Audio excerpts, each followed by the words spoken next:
You may have heard of this term called quantified self.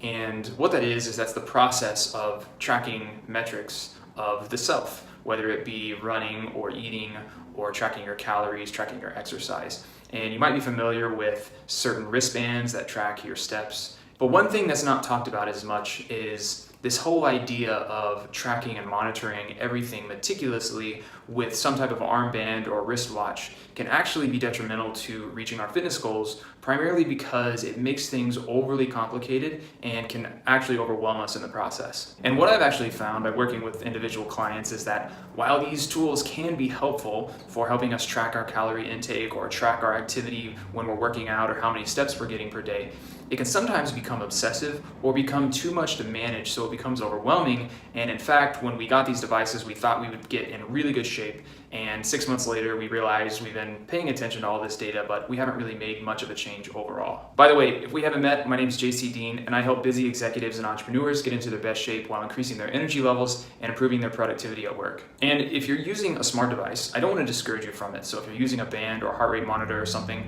that's totally fine. I just want to point out a few things that I found that have been detrimental to some of the clients that I've been working with, because it's kind of an information overload. Something I've learned over the years with these particular devices is while they can be really good at helping you keep track of your steps or seeing how active you are, they're not that precise when it comes to total calorie burn and how much energy you're actually expending during your workouts or even throughout the day. In fact, I've seen some of them be off by as much as 500 or 600 calories. So at the end of the day, it may say you burned 3,000 calories, but in reality, you only burned 2,400.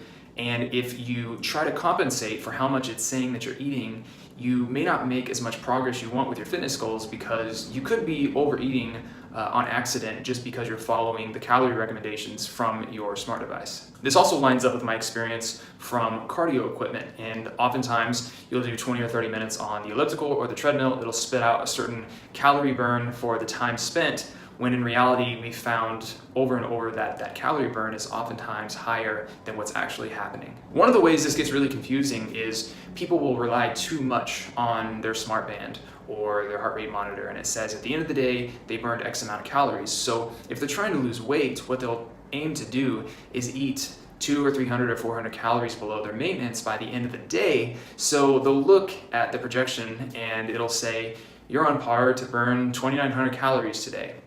So they'll eat 2,600. But it's like I said earlier, sometimes these devices are off by 400 or 500 calories. So when you think you're eating less food in order to get into better shape and burn body fat, you may actually be eating around maintenance and not really putting yourself into a caloric deficit to make any progress. And another thing I've noticed is that if you're constantly looking at how many steps you're getting or how many calories you're burning or how many calories you burned in a particular exercise or workout, it can be really overwhelming really quickly trying to manage all those numbers and constantly trying to hit a certain caloric goal at the end of the day. And I found that many people just get overwhelmed and oftentimes just stop using these devices after a few weeks of not really seeing much progress. So to go over this really quickly, most smart devices are going to be somewhat accurate, but they're not accurate for every person.